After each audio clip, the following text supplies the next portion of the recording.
Hey, man.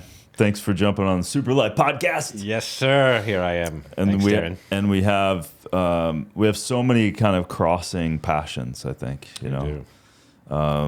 And this new book is fantastic. I love how you've brought so many different elements. What was the impetus of this? Because you've set your world up. I know. I have one answer, obviously, from you getting your health back and having diabetes and all of that stuff and going, what the hell's going on, right? Yeah. But also you put yourself in an interesting position where you're presumably an expert in many different areas because you surrounded yourself literally by the experts in this area, which is such a great construction of life, right? Because it's such a gift as we get to have these types of conversations with people and Commune that you've generated to get a PhD in a lot of topics. So, and that's such a great thing. And even talking with Dr. Jeffrey Bland about you, the first thing that came out of my mind about describing you was you're constantly curious, you're open, you're receptive, and I think that's such a great quality to absorb practical, powerful, life-giving information. So that's just a great qualities that you have. Thank you. So with all of that, how did you decide on what to write? Yeah, well, the book was born out of both intellectual curiosity, as you mentioned, and then also physical necessity, as you also mentioned. Yeah. I am incessantly curious about life, and whether that's human physiology or Eastern spirituality or the consilience between the two. Yeah. But of course, 5 years ago, I found myself in a very, very compromised physiological state. So that propelled me into a lot of me search, I suppose. I jumped into my own little petri dish as an N of one. But as you mentioned, I'm in this absolutely fortuitous place where I get to sit at the vortex, quite literally, at the end of the table, with some of the greatest living minds. I mean, you've been at some of the dinners that I've been able to co-curate with other people in Topanga. So just to create a little bit of context, my wife and I bought this 10-acre property that, whether it's apocryphal or not, the myth is that it's Neil Young's old place, and the kind of the provenance of Harvest Moon, supposedly. That's the mystique, anyhow. Right. And then we developed this place into sort of a laboratory in a way. We shoot courses there, online content and podcasts. We host retreats there, so you can sleep 35 on a pillow, on their own respective pillow, anyhow. If they so choose. If they so choose. Sometimes they share a pillow, if they're lucky. And then it's a bit of like a sustainability lab. So we've got bees and chickens and compostable toilets. Like we feed, the little microbes into the bowls, and they metabolize your human scat and actually produce a little bit of fertilizer that we spread over the garden, etc. So my joke there for unsuspecting kind of consistent retreat growers is that if you use the compostable toilet and come back in 6 weeks, you may be eating your own shit, right? But the real juiciness of this place is that Jeff Bland stops by, Dr. Mark Hyman stops by, Zach Bush stops by and never leaves. Our friend Rich Roll stops by, Sarah Gottfried stops by, etc. So, the greatest minds in functional medicine. I've done events for Sadhguru there. We shot Marianne Williamson's presidential announcement video there. Wim Hof. overstayed his welcome. That's right. But it was absolutely fantastic. I'm joking. What year of was course. that? So Wim came for 3 weeks in 2019. Yeah, that was the same time he was running around. We were doing some work with him, and I think he ran up there and did a bunch of stuff. Yeah. And I asked him about his scar. Did you get that story? I didn't. Oof. I need to get the scar story. Do you want to hear this I quickly? do. Yeah. So he's got this pretty pronounced scar, Oh, yeah. and Right. he kind of pulls his shorts up, but he's Yeah. a pretty transparent person when you ask him. So we're sitting on the beach after some workout stuff, and I said, "Hey, Wim, what happened? What's the scar?" And he says, "Well, there's a fountain in my village that I would know what time was gonna shoot the little nozzles, and the fountain was gonna turn on." Mm-hmm. And so he would go over a nozzle and pull his shorts aside and give himself an enema. Okay. And This sounds in character. Yep, So far, exactly. very believable. Exactly. And so he didn't realize that they had changed the pressure and or the nozzle. Ooh. And so when he went to do his ritual, it turned on, and it was so powerful, it shot into his intestines, and he didn't realize at the time, it was very painful, that he tore his intestines apart, and he was bleeding internally. But of course he has such a high pain threshold that he lasted a bit until they realized, we got to take you to the hospital. And they realized that he tore a bunch of his intestines apart by the water pressure, and then they opened them up and cleaned it up. Wow. There's a spiritual lesson in there, I'm sure. Don't sit with your anus on top of a high pressure nozzle. Exactly. Yeah. Talk to the engineers before you do that. Yeah. Well, he was, of course, my introduction to the cold, and I've always abhorred the cold, Yeah. as I think most people do. Yeah. But I would, even glimpsing a snow-fed lake would send me into like paroxysms of anxiety, yeah. right? But then Wim Hof staying at your house for 3 weeks, and just out of risk of pure embarrassment, you have to get into the ice, Yes. right? And of course, I would never actually recommend anyone get into a 34-degree bath without ever experimenting with And this. certainly without someone around, right? But that's where he had it, and Yeah. we were getting a commercial ice delivery every morning and filling this kind of big cedar tub, and then a commercial wine delivery at night, but that's a different story.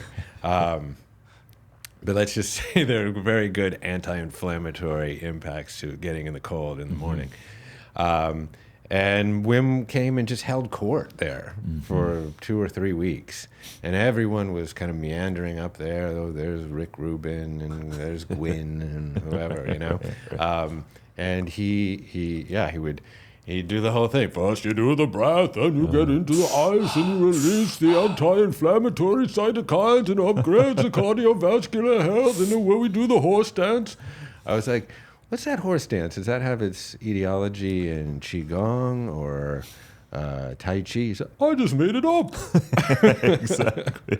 But the thing is that just by dint of my own personal experience, the cold was central to both my metabolic journey, but also my, what I call building my psychological immune system, Right. building my emotional resilience.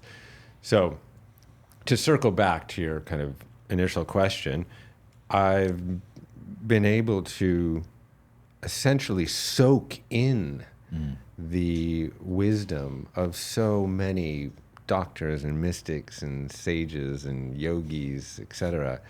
And after doing that for many years, it was time to squeeze that sponge and distill all of that knowledge in a fossil record.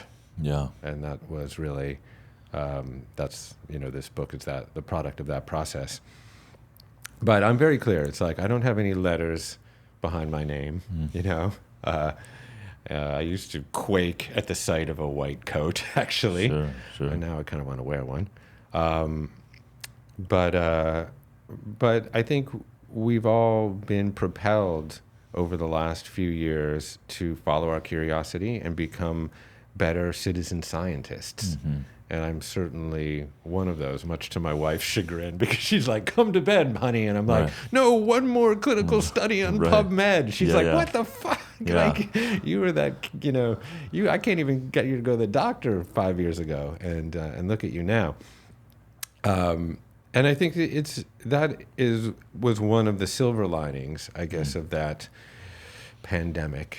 Was that we all got a little bit more curious, and some of us got more educated on our own organism and our physiology. Yeah, and almost, and that is a silver lining in the sense that, we all have kind of offloaded some choices in our modern world. You and I talked about the fatal conveniences. You talked about some in here. It's like, so on the one hand, it's easy to just aloofly make up a word, go through life, right? And just go, hey, what I'm buying, what I'm doing is someone had to deem it safety before it's being sold to me, and all of these kinds of things. And I think if there was a message, we all can and should take a little bit of citizen science accountability, right, for ourselves, and seize a little more agency Yeah. over the course of our own health and existence. And I also think it's important to invest in some degree of trust in the world around you. Sure. I drove over here. There was a lane closure. I trust that lane was closed for some legitimate reason. Right. And that, the pavement upon which I was driving wasn't going to buckle under me. Right. I think it's become very, very easy right now to be sort of compulsive contrarians and take an anti-establishment viewpoint towards everything and anything. That's very fashionable at the moment. Mistrust everything. Mistrust everything. Institutions of higher learning, government, journalism, all doctors, etc. The institutions that have long propped up liberal democracy have done plenty to embarrass themselves. And at the same time, I'm more keen to hold them accountable than just to burn them all down. Sure. And it's easy to tear things down. It's hard to build things up. Yeah. And so that's I've been thinking about that more lately, is that I want to be a builder. I don't want to be a deconstructor. Right. Because it's easy to be like, oh man, they're trying to kill us or whatever all the time. And it's also easy to reduce it down to it's that company or it's that institution or it's that system. Yeah. And I think you would also say this when you actually look and educate, there's so much nuance in all of it. Yeah. Right? The more you learn, you go, oh, like that corporation's not all that bad. There's some challenges, but there's some good people trying to do good things within certain systems. And I remember this Aboriginal guy in Australia I met, scholar, Bruce Pascoe. And I asked him, sitting across the table, and I said, well, what do you think? Because he's like coming from 60,000 years of historical knowledge of the Aboriginals and I was like, well, how do we start? He goes, with a cup of tea. Get people at the table. Yeah, yes. This very systems we're saying are broken or it's their fault or that fault. Like, let's maybe have a conversation so that we can work together to create a quote unquote new world or new system. Yeah. Would you find that to be 100%? I mean, I think really it is those very conversations that stand between us and the world that we imagine is possible. Yeah. And it's very easy to avoid those conversations. It's very easy to sit on the sidelines anonymously behind a digital keyboard, right? And just throw vitriol, into the political invective nonstop. And what does that do? There's nothing profitable. Right. I mean, I find it very sad that we can't disagree without being disagreeable. We need to be able to lean in to stressful, hard conversations. It's part of what I talk about in the book. I'm very, very into adversity mimetics as they pertain to physiology, but I'm actually more into them as they pertain to our social psycho lives. I love jumping into the ice bath of hard conversations, for example. Right.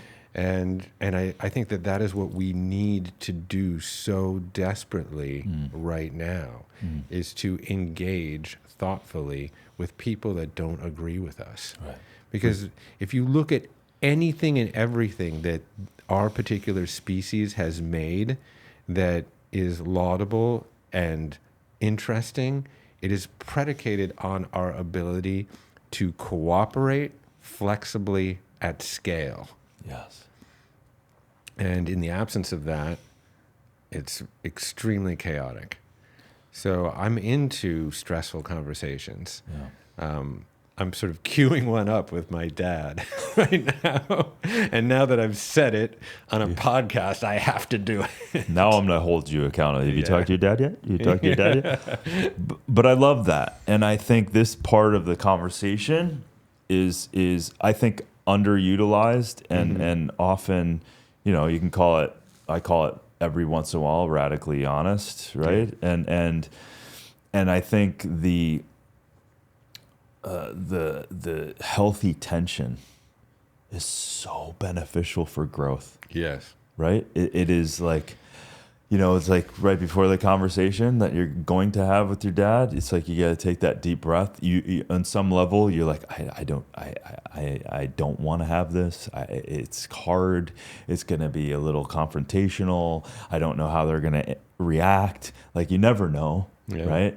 But then the willingness to step in and just create at least a safe enough place so that you're not attacking someone, and just an openness, I think it's medicine that is not utilized in this. To your point, I think it's got skewed with social media. There's you can't even comment.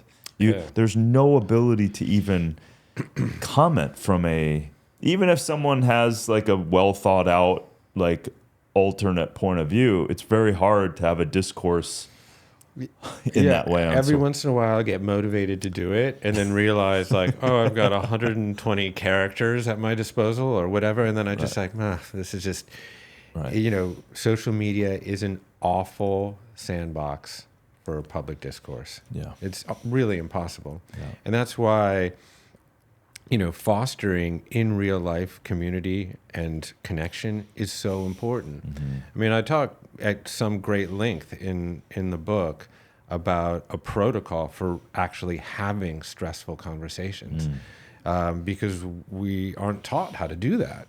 And we will go to almost every length to avoid them, right? Yeah.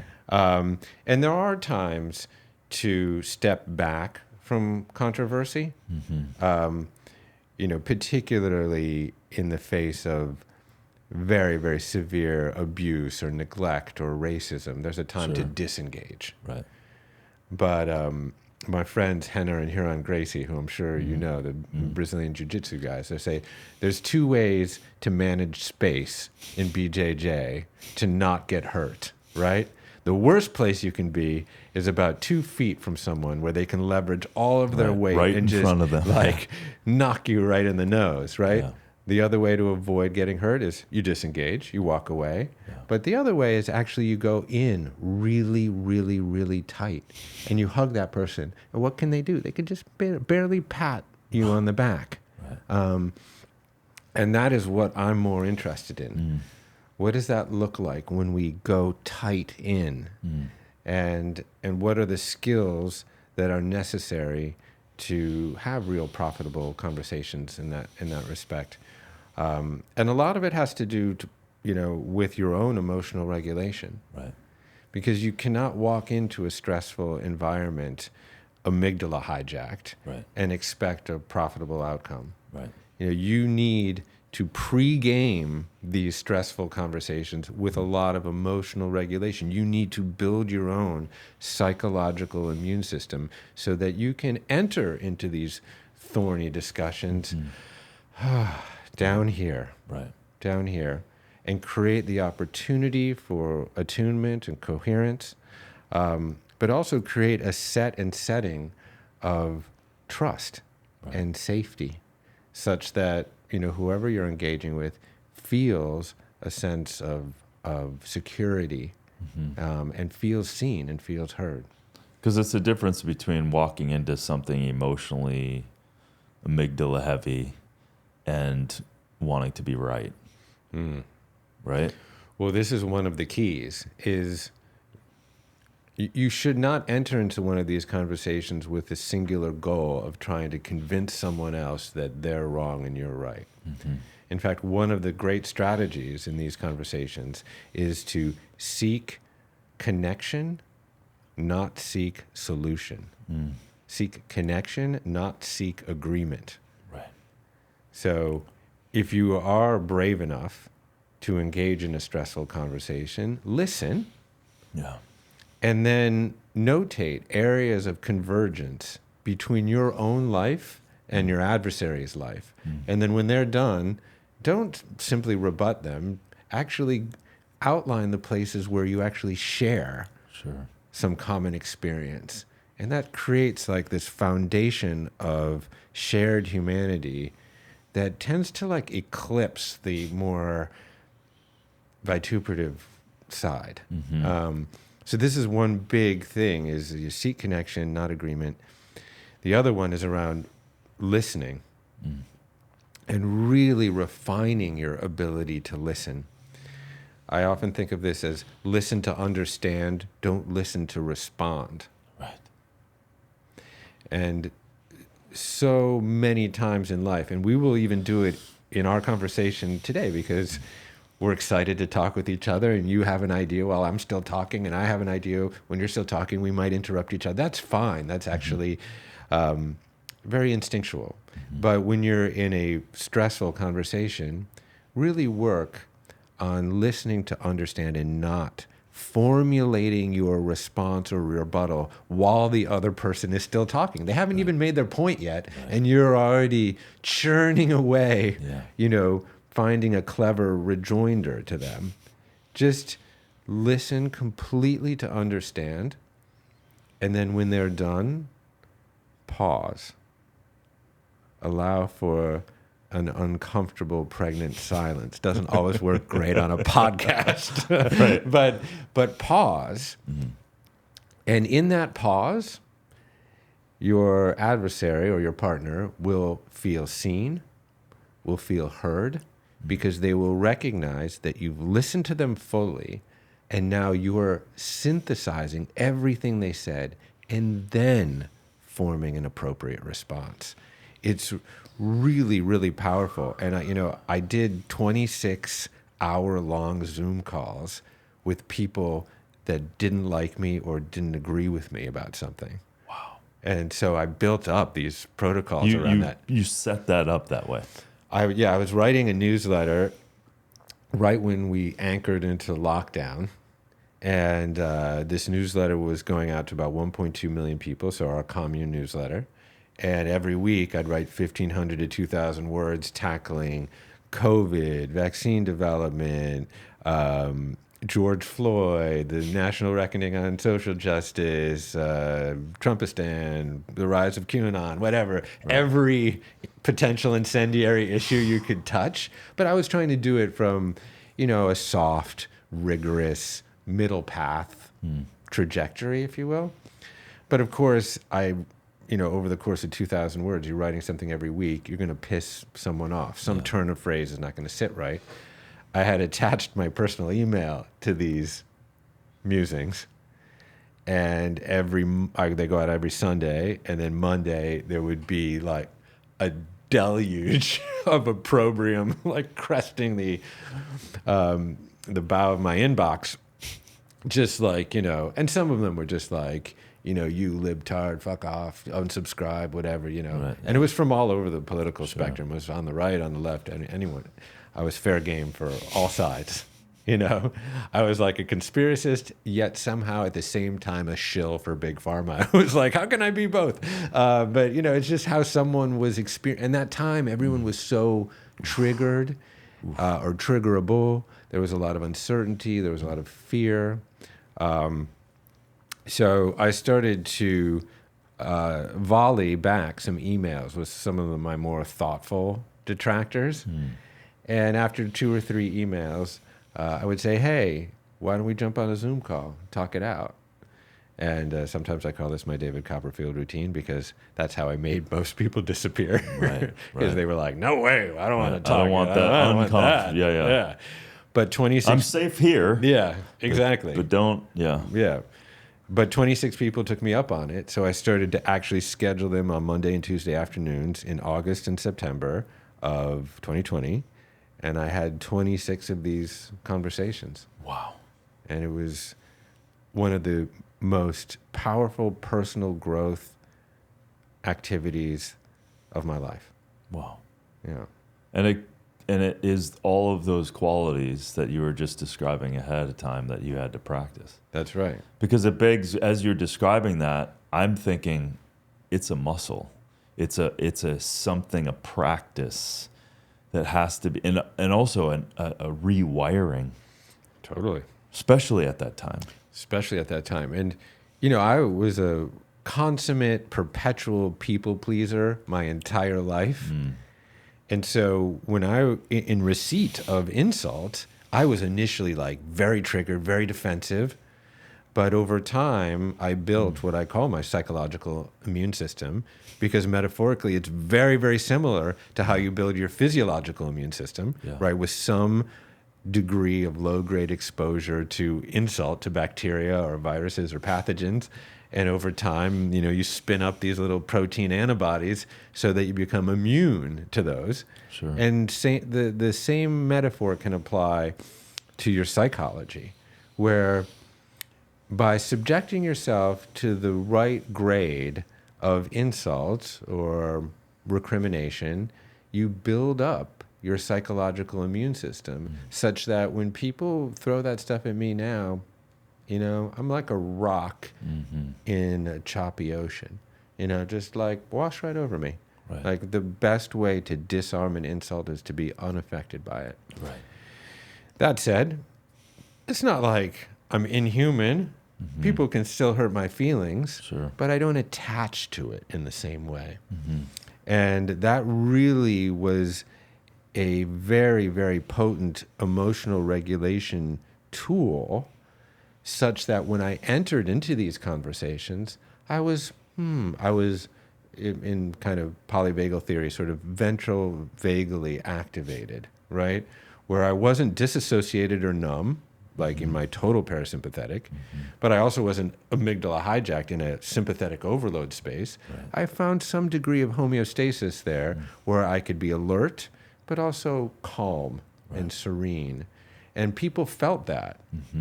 Because when we would get into these Zoom calls, and I'm sure you remember this time, but we weren't that fluent with Zoom at that in the early days. Yeah. So there'd be a lot of like jabbing at buttons like you're still on mute, or whatever, right? And that would be even humanizing in itself. Sure. And then finally we would get there on the screen and they would see me. I'd be very, very relaxed. My shoulders would be down. My posture would be sort of tranquil. My voice would be kind of down here. And I'd be like, hey, tell me a little bit about yourself. And these conversations were so interesting, Darin. They all took on the same pattern. For the first 45 minutes, people just gish-galloped their entire life story. It wasn't about, George Floyd. It wasn't about COVID. It wasn't about it. Right. It was just like, my dog is sick. I just got a divorce.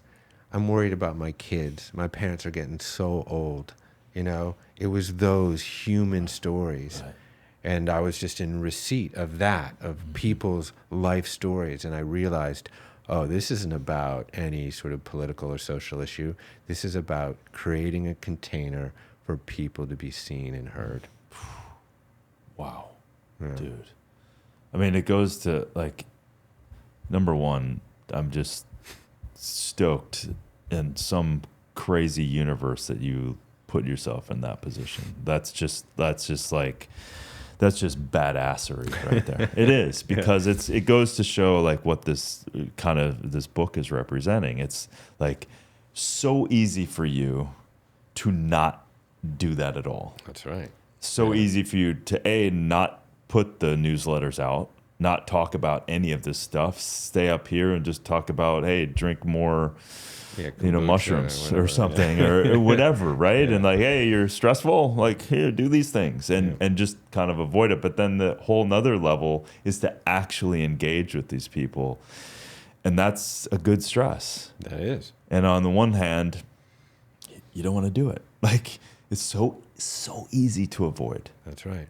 And if you think about our own human evolution, we spent, if you were to I think Gabor Mate said this to me, so I want to properly attribute it. He said, if you mapped the entire course of humanity across one day, we lived communally for 23 hours and 54 minutes of it. Yes. So if you go back to our hunter-gatherer life on the savannah of East Africa, we lived in tribes of 70, 80, 90 people. It didn't mean we didn't have conflict. Right. We had conflict all the time. Right.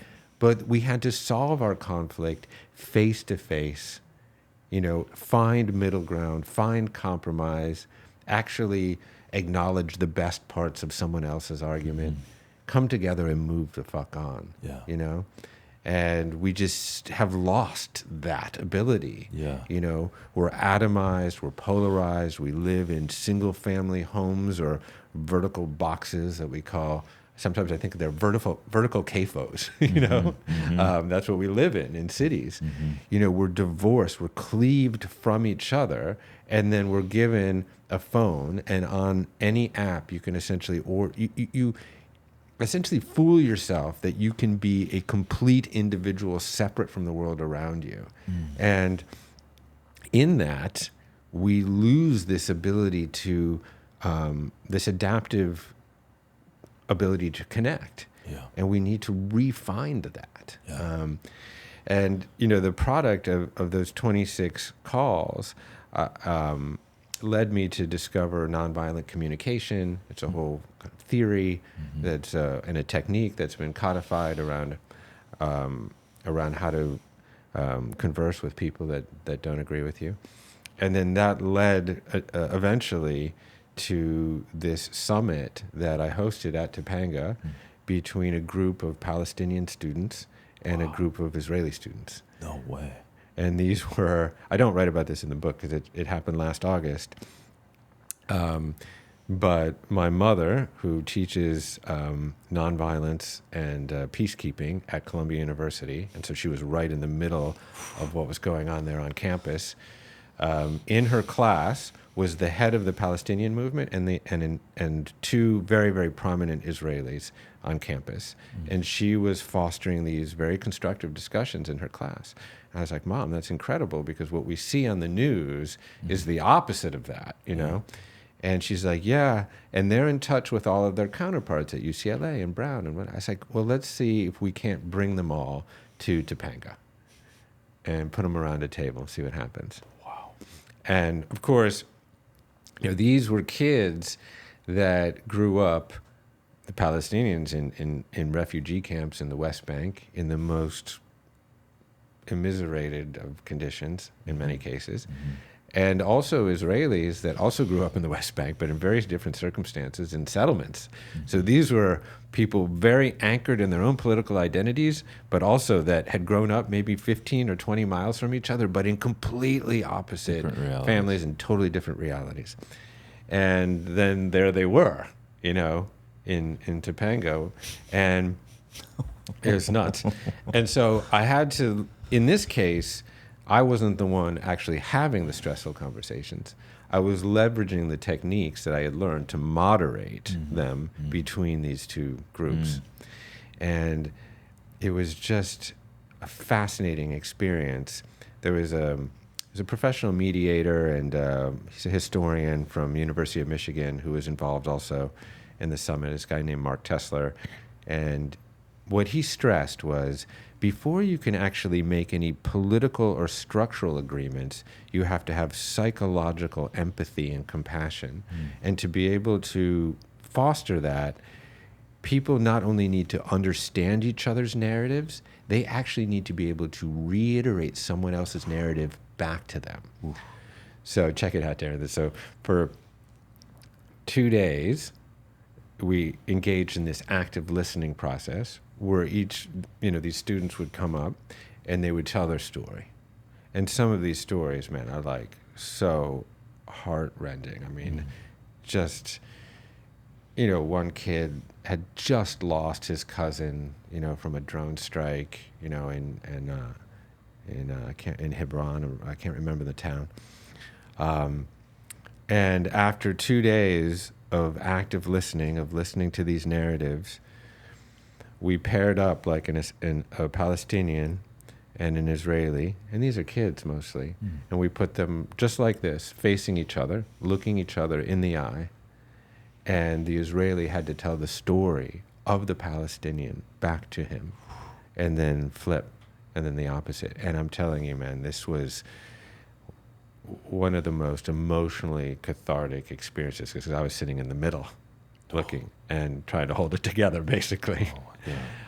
And after that exercise was done, we all went back to that table that you've sat at many times, and these kids rolled up their sleeves and they sharpened their pencils and they started to write down structural political solutions. What does a two-state solution look like? What does a confederation model look like? What does the right of return look like? What do we do with the settlements? Like really creative, collaborative work that would never, ever have been possible that first day. And this, for me, was a stark representation of why stressful, hard conversations are so important. Yeah, God dang. Intense, yeah. That's a whole nother level. Yeah. That's taking your 26 people and then amplifying it by a godzillion. Yeah. Wow. It was wild. Did you record it of any kind? And a little bit. Because that's a whole nother dynamic. It was a whole other dynamic. So we did record a couple of the sessions where they're telling each other's narratives, and I'll send you these clips. I mean, they're just so emotionally moving. Really something. I mean, there's so much in it. I'm interested to hear your point of view about how because it's clear that individually we can start to work some of these kind of active listening, and just literally just listening to someone is so therapeutic without even responding, right? It's just that alone. And so there's so much to do. And like you said, and looking at this from a village perspective, once that goes beyond 150, to your point, like these small villages, the accountability that you have because you know each person, that's where the self-regulation of these societies would happen. Because if you're off harming people in the village, everyone knows about it, and it needs to be taken care of right away, or else it destroys everything. And so the fabric of society obviously has broken past way past this 150 seems to be the number where the village thing starts to break down. And so we lose this association. Even I was just in New York, which I don't like to go to, right? And I it's just kind of blows me away that this thing can even exist. And you're seeing like some, obviously there's an energy to it and people can like it, and I'm not here to bash New York, but from that perspective, from your perspective and what you just shared in that village perspective, there's no kind of fabric of accountability from a human perspective in all of that. So you put rules and regulations and you try to kind of contain it in some way, but it kind of just breaks down so much. Yeah, I think totally put your thumb right there on the conundrum with which I left that experience, which is, wow, this was incredible. And how do you scale this kind of healing? Right. Because we live in a world where violence and hatred scale so quickly. Yeah. It's wildfire on a windy day. Yeah. But this kind of deep trauma-informed healing is really time-consuming and very, very hard to scale. Right. And, I think what you're pointing to here is one of the many evolutionary mismatches that we're confronted with, because we are wired for the way that we evolved.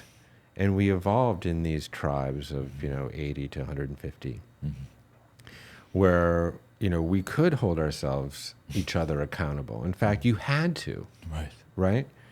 But now, just like many other evolutionary mismatches, the way we live has upended our biology, our design. Our culture has hijacked our engineering in so many different ways. And this is just one of them. And, so to answer that question, we took what we learned there, that experience that we had in Topanga, and we actually wrote it up in a methodology. And the kids brought it back to their universities and said, okay, well, this is a model for constructive, nonviolent communication. And then they started to use many of those principles as they started to work out different kinds of disagreements that they would have on campus. So there are ways to institutionalize these processes, but it's really hard. I mean, if I had my druthers, really, I think we'd be best off returning to a more local way of life. 100%. Yeah, and I'm curious, like, I would imagine all of them because you say it takes time, but in one respect, because it's so natural to our evolution, in day 2, the transformation had to be so profound. So in one respect, when given the right circumstance, we can come back online to the humanity pretty quickly. True. Right? True. But then we go back to these systems of disconnection proliferated over tons of different systems, from how we're living to where we're getting our food to all of that. So I'm also curious, like those kids that were all of them, were there some more resistant? Were they all coming online? Was there kind of this group collective vibe that supported each individual kind of coming to the same kind of, I don't want to say resolution, but at least some sort of greater consciousness about it? Yeah, well, clearly they were all coming in the first place, knowing what they were getting into, and they still came. Right. So there was open. an openness. Yeah. But I will say that kind of deep human connection is contagious. Yeah. It really is. Yeah. Even if we don't think we want it, the feeling, the sensation of it is so all-consuming and delicious that you cannot deny it. Even though their political identity was anchored so deeply in their experience, to look in the eyes of someone who had had a different but parallel experience, there was so much shared humanity there, and so, these are the kinds of situations that we need to seek out. And I think, Darin, for this, like, not everyone listening to this podcast is going to go organize a summit for Russia and Ukraine or whatever, But here's the thing. If this is what I asked myself. If I can have these conversations or foster them with people that I don't even know, can I not have them with my wife, with my best friends, with my daughters, with my dad, the people that matter most deeply to me? Yeah. I have to have them. Yeah. I have to. Yeah. And the widespread effect that has is uncalculable.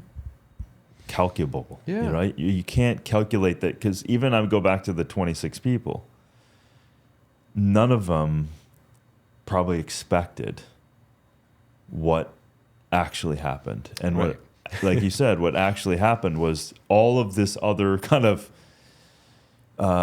cathartic stuff and being seen, the need to, back to your other point, the need to be seen and heard quickly comes online once the opportunity for that to arise is there. Yeah, 100%. I mean, it was interesting during those 26 Zoom conversations. I would say the majority of them, we actually never got around to the original issue that had put us at loggerheads. We were down some off ramp about our kids, or whatever. One article I wrote, I think I published it in early August of 2020. It was a very, very rigorously researched article around the virus. And there was enough emerging data to suggest that the people that were contracting the virus most severely, resulting in either hospitalization or unfortunately fatality, tended to have multiple comorbidities and including a prevalence of obesity and diabetes. And so if you were metabolically dysfunctional, there was a higher probability that you would contract the disease in a more severe way. Sure. And there was enough data early on to write what I felt was a pretty rigorously researched article about that. Of course, there was a contemporaneous body positivity movement happening at the same time. Right. So when I published that, I wasn't really thinking about that, but a lot of people, candidly, mostly women who were overweight, felt incredibly shamed by what I had written. And of course, they didn't hesitate to let me know. And so a number of these conversations that I had, probably 5 or 6, centered around that. And I had to really hear that. And, I grew up as a very, very chubby kid. It was part of my whole kind of little t trauma and how I was able to metabolize that later on in later life. So I'd written about that. So I'd felt that, people probably saw that I also had those struggles. Sure. But I had to also create an environment, like you said, where they felt seen. And in some cases, I apologized to them, even though, of course, my intention was never to hurt their feelings or to shame them. But sometimes you just have to stand in someone else's shoes. Yeah. Yeah, and it's again, it goes to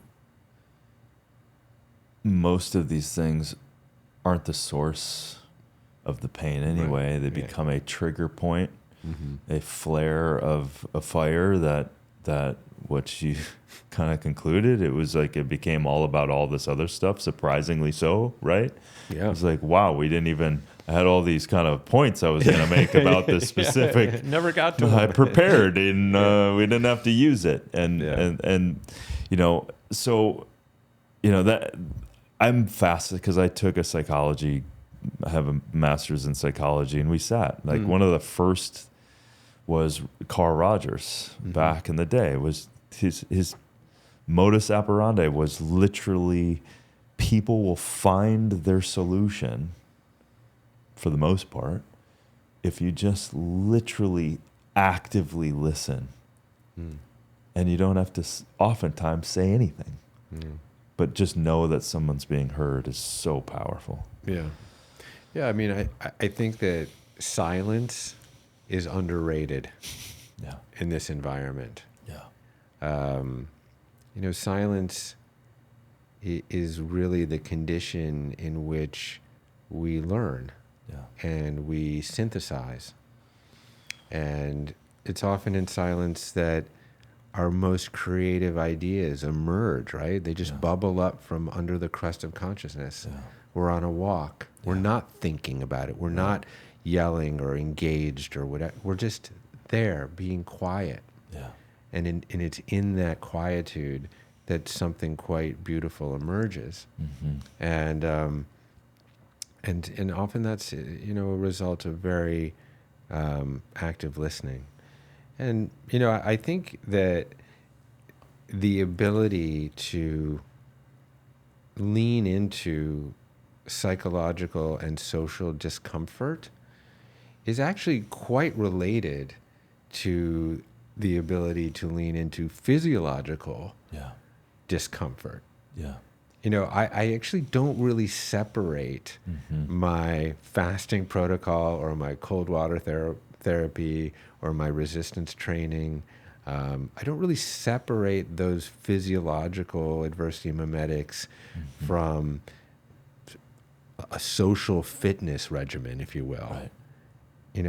It sounds crazy, but in an era that is characterized by loneliness, we actually have to engage now in a social fitness regimen the same way that we train a biceps. Not all of us. I'm fortunate enough to have a very vibrant community, but I think a lot of people really, really struggle from isolation and don't have a lot of social connections. And so we really now actually have to adopt protocols, seems crazy, but to build our social muscles. Yeah. And it's like a two-way street too, as I kind of popped in my head. It's like, so let's say you're jumping in the ice bath and emotions can pop up, the fear and all this stuff that of course I want to avoid all that stuff, but it's present and it's there. And maybe, I don't know about you, but I know when I'm under stress or I'm doing something, it could be stress from a variety of different psychological, business, whatever, and I go in a cold plunge. I don't know why that cold is more cold and it's hard. So it can so when I say two-way street, it can bring about the opportunity of things going on in your system by sitting in the cold, right? And vice versa, right? So you can also go into the cold or sauna or whatever with an intention of like, I'd like to explore X, Y, and Z that's going on. And so it's like a shared, there's cart before the horse, horse before the cart kind of thing. It's like if you're doing something to help yourself, it can also bring about the opportunity for psychological fitness. And not even expecting it because you're just doing it because Andrew Huberman said cold plunges are good, right? Right. But I love the fact of like at least coming into the awareness that it is a system, all of this, without the exclusion of psychology or emotions. Like examine for a moment that experience of immersing yourself in a cold plunge. Like everyone just take yourselves there for a moment. Yeah. What is that sensation initially like? Well, you probably gasp, right? And then you have an involuntary bottom-up response, right? Your heart rate and your respiratory rate probably increase. And you feel that epinephrine burst coursing through your veins. Get me out of here. Get me out, right? You feel like you might have a panic attack. Yeah. And then a moment presents itself to apply conscious top-down pressure on top of involuntary bottom-up response. Sometimes you can leverage conscious breath work to help you. Sometimes it's as simple as just leveraging your neo-mammalian brain, this like locus of rationality that says, Darin, I'm good. This water is 50 degrees. I'm going to be fine. It's only 2 minutes. It's only 3 minutes. That's right. Yeah. And that experience then begins to spill over into other areas of your life and begins to punctuate it in ways that you least expect. You become more emotionally resilient in traffic, with your children, with your other relationships, at the dentist, I mean, whatever, fill in the blank. Because life will inevitably present stressful situations and stressful conversations. And then the question is, how will you deal with it? Right. Do you have the skill set to bring yourself back to the middle, to bring yourself back to center? And that really, for me, became, after interviewing hundreds upon hundreds upon hundreds of people, if I could essentially reduce well-being to one simple concept, it's balance. Yeah. Or more precisely, one's ability to foster homeostasis both psychologically and physiologically. So how good are you at moving yourself back to center? And the body is miraculously engineered at almost every turn to foster homeostasis. Right. But we tend to fuck it up a lot of the time with a lot of these evolutionary mismatches. Yeah. And, you know, what's ironic is that sometimes we actually have to push the edges of our discomfort to enhance our ability to foster homeostasis, to come back to the center, psychological centeredness, physiological balance, or dynamic equilibrium, however you want to think about it. And again, I don't think that there's much, you can't really untangle the psychology from the physiology there. And we're in this kind of conundrum, right? We're in this conundrum of, we live a really convenient life. Yeah.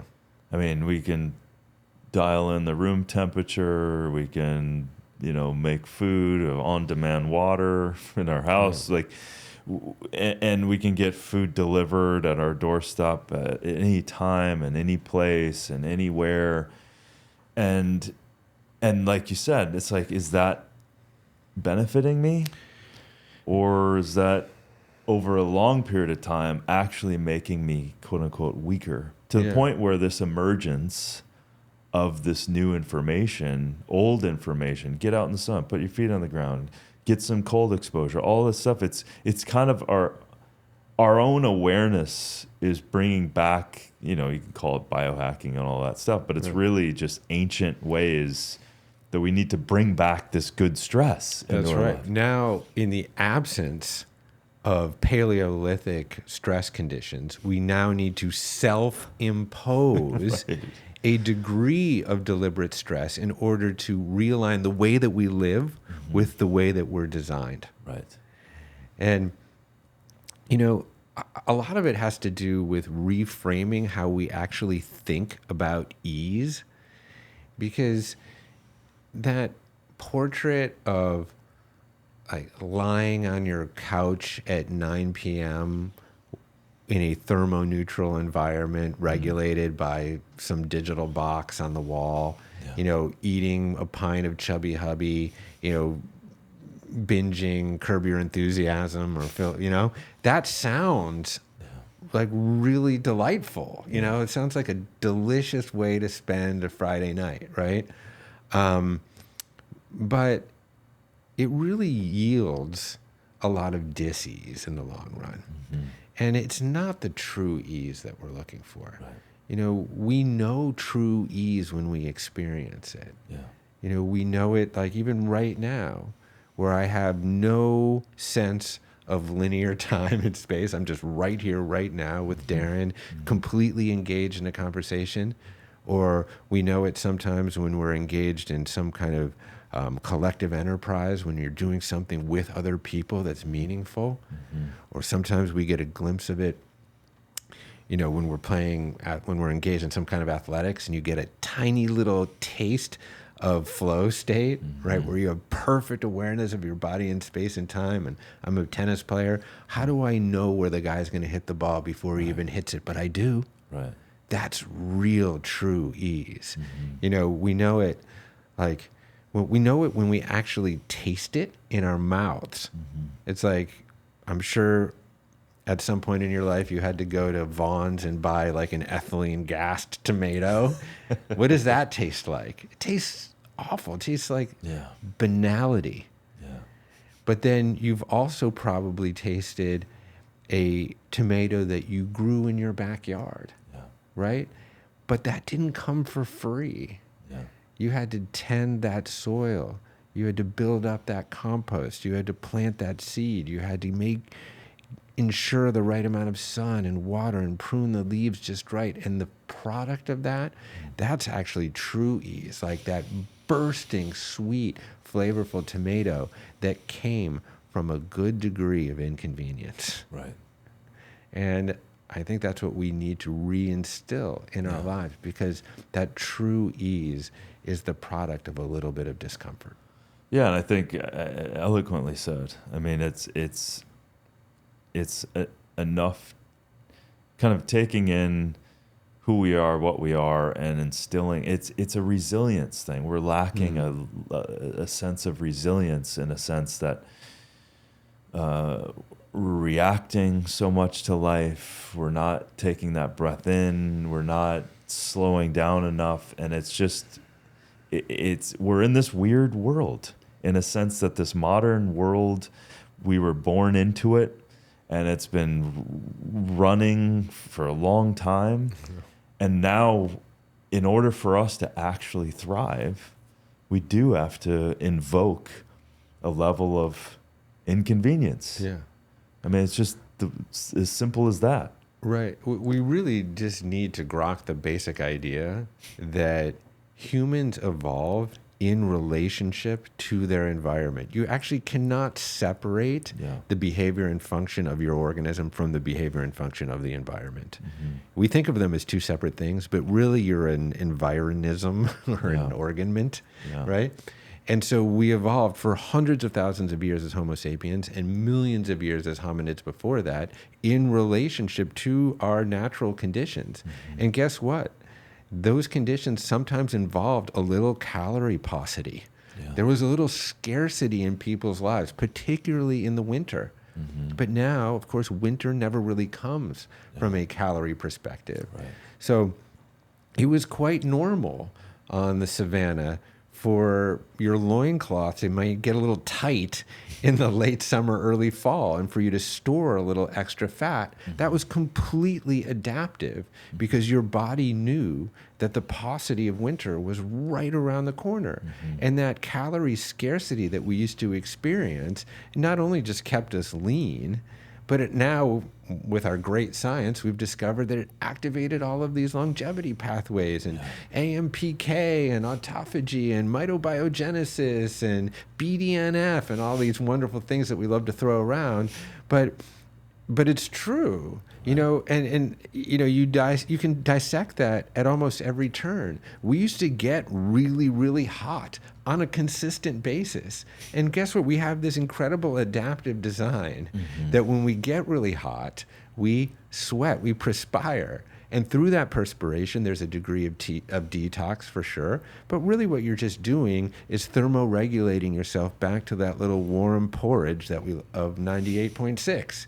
But guess what? You're also stimulating heat shock proteins and brain-derived neurotrophic factor and endorphins when you get really hot.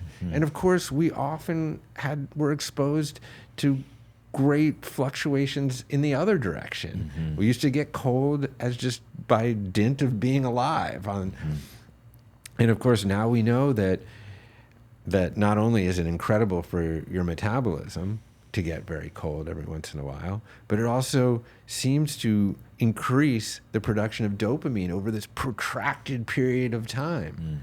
And so now, in this kind of era where we've denuded ourselves of all of those inconveniences, we're experiencing a lot of inconvenient truths, which is that chronic ease often will lead to chronic disease. And that's the big thesis here. Yeah, and we're staring at it. We're Yeah. staring at right down the line of that, and we're seeing the effect of that. So things have to change, and it's that whole, also that other convenience of like this N of one. We are the N of one. We are the sovereign chooser of our lives. So what are those things that we can do to make changes that will affect us? Like maybe what are some of your top ones of people listening that can go, hey, I can do that today.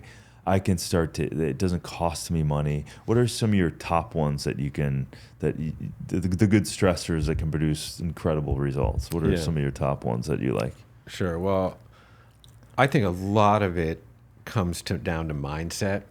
So we're very accustomed to training in a gym from a muscular or aerobic perspective, but we're very unaccustomed to training our minds.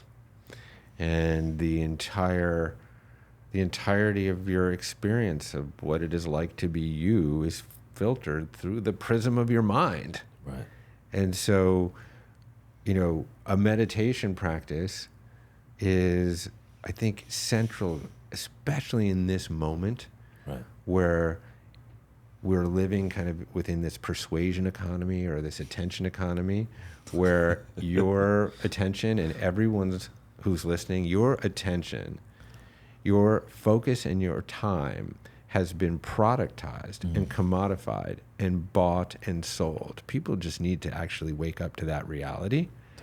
And you need to take agency to take back control of your own attention and focus and time. Yeah. And in order to do that, guess what? There are modalities that are millennia old that essentially excavate the nature of your own mind such that you can take greater agency and control of it. Most of us can really relate to this notion of monkey mind, where we're just scattered, where thoughts are branches and we're just swinging wildly from one to another, nonstop, from the second we wake up to the second we can't go to sleep. Right? And who are you in that process, right? Yeah. Yeah. And so this is a place that we can take a lot of agency because, I'm dubious on free will, candidly. It's like between, genetics, you didn't choose your parents. I'm living proof.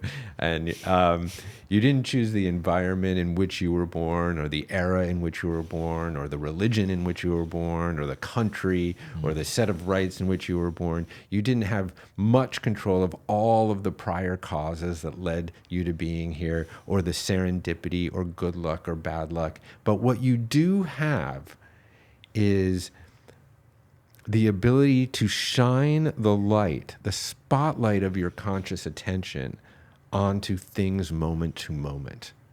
And this is where the great window is cracked around free will, is that moment to moment, we do seem to have some agency over our behavior and how we shape our environment.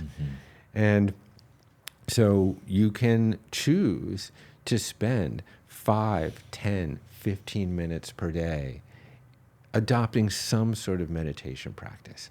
Like mine is, I generally characterize it as single-pointedness of mind.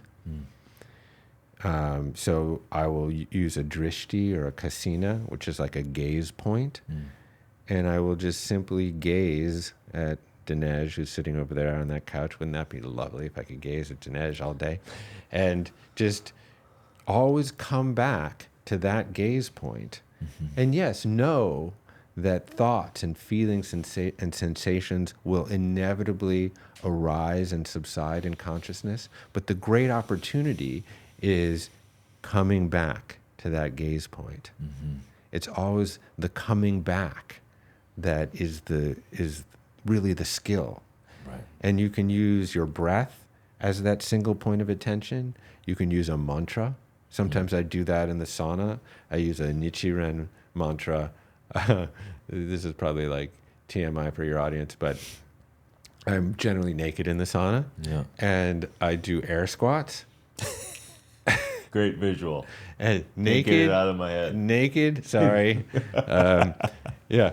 Naked air squats while I am chanting Nam Myoho Renge Kyo. If you know that Nichiren. There's a video Buddhist coming chant. out soon of his practice. Yes, this will be immediate canceling. Hopefully my book will come out before then. But yeah, just the engaging in a mantra like that one, like Nam Myoho Renge Kyo, Nam Myoho Renge Kyo, Nam Myoho, and you just get into the vibrations of it, and it ceases to actually mean anything. Yeah. Right? You just become here and now in the vibratory feeling of it. And again, knowing that thoughts will arise and not attaching to them, not identifying with them, just waving at them as they disappear, because they always do. Yeah. You know? And that is such a powerful practice that has, I mean, to do it for the benefits is almost losing the point, because really all you want to be doing is just what Alan Watts called grooving with the present moment. Just groove with the moment. That's it. It also happens to grow cortical thickness and help with your immune system and help you get better foundational sleep and make you a more compassionate person. So there's all these other great purposes for doing it, but don't get too attached with the purpose.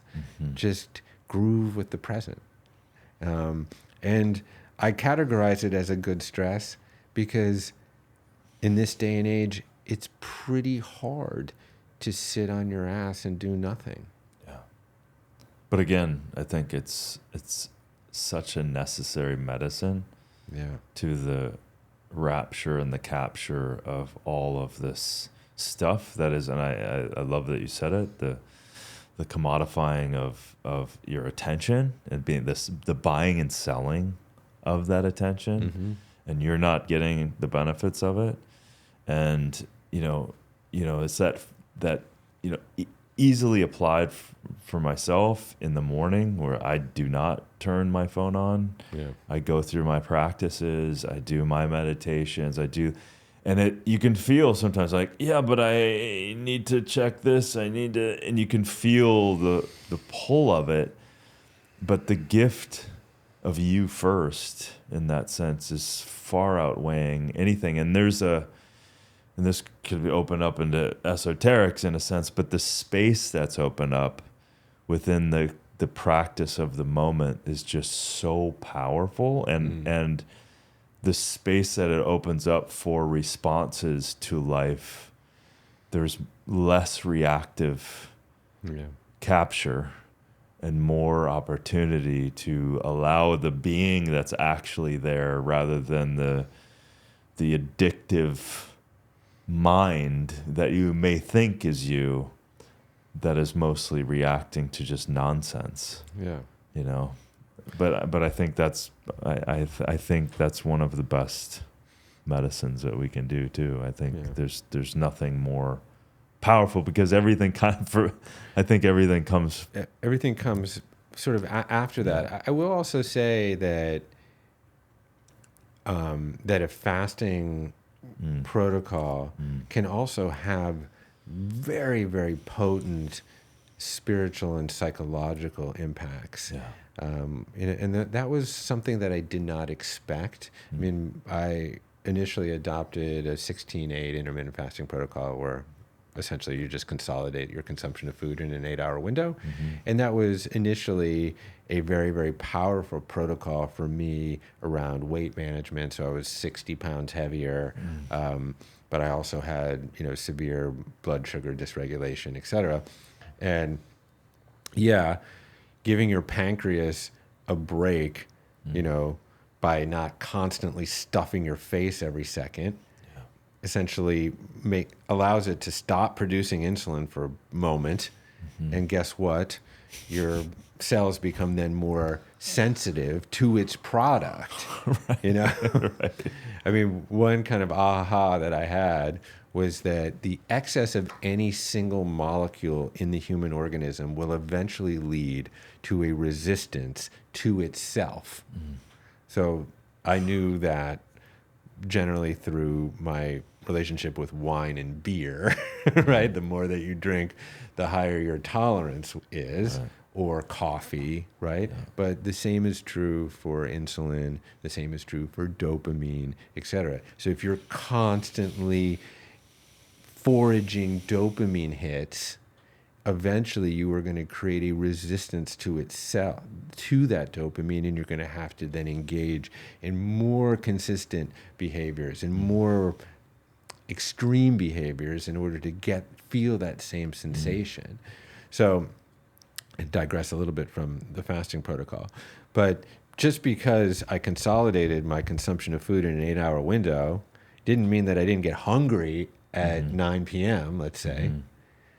But because I became a disciple to that fasting protocol, I didn't just mindlessly wander to the larder and grab a bag of chips. I actually had to examine the nature of the hunger and ask myself, is this hunger actually a biological need, Jeff, or is it an emotional desire? Right.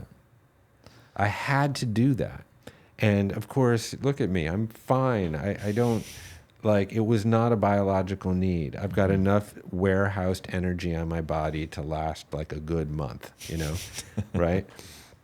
It was almost always an emotional desire, that hunger that comes up. And because modernity offers an endless surfeit of shelf-stable, nutrient-deficient calories at my beck and call, it's so easy to seek out food as to assuage your feelings of discontent. Yeah. To assuage that or to address that emotional desire. Like maybe I was bored, maybe something wasn't going well at work, maybe someone insulted me on Instagram, whatever. Okay, now I need a pint of Ben & Jerry's to provide me with that soft cushion and that little dopamine response in order to feel a sense of equilibrium. Right. But of course, that dopamine is ephemeral. So then, it doesn't get you anywhere. Right. And I think this is where fasting can be a really, really powerful psychological modality, because in untangling the stimulus, the hunger, from the response, the mindlessly going to the fridge, you actually find that space. And in that space, of course, quoting the great Viktor Frankl here, is a choice. And in that choice is your liberation and freedom. And that capacity, again, then spills into the rest of your life, such that when my 3 daughters inevitably try to annoy me in some way, which they love to do, instead of having a knee-jerk reaction to that and screaming and yelling, I might actually find that same space and ask myself, what is the provenance of their behavior? What happened at school today? Did they have a falling out with a friend? Did they get a bad grade? Was a teacher mean to them? And then have a more appropriate and supportive response as a parent, instead of just having some knee-jerk reaction that is essentially maladaptive. So this is where, these physiological practices can actually have really, really potent psychological impacts.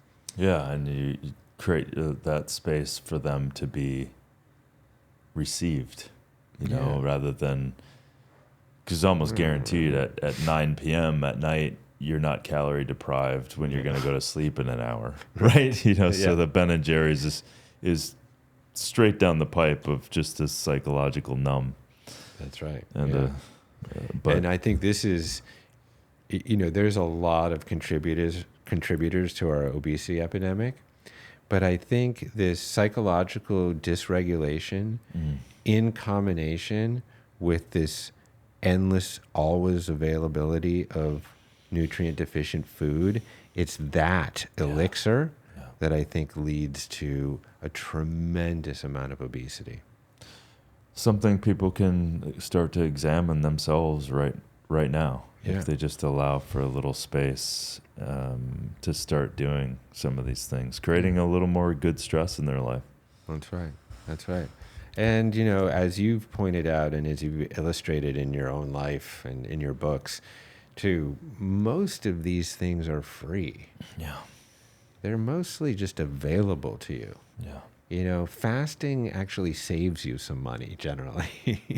You know, moving and walking, you know, is generally free. Getting cold, pretty much everyone has access to a cold stream of water. Getting hot, not always. Not everyone has access to a sauna per se, for example. But there are other alternatives. You know, there are sauna blankets that I've tried that are pretty cheap and pretty effective. Yeah. You know, lifting heavy things. I mean, I started thinking about it this way.